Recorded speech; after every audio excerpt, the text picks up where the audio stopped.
Kung nakahilig ka sa kayamanan, ang salita mo'y puro kayamanan. Pero kung nakahilig ka sa Diyos, ang salita mo'y puro sa Diyos.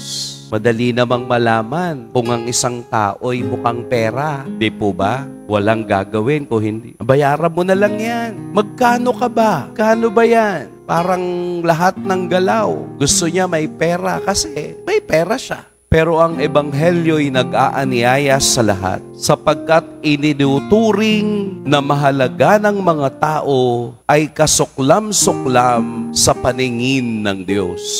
Ano yung kasuklam-suklam sa paningin ng Diyos na itinuturing ng mahalaga ng tao? Kayamanan. Tignan po natin yung ating priority. Tignan po natin kung ano yung ating pinahahalagahan. Gamitin natin kung anong meron tayo palagi sa kadakilaan ng Diyos.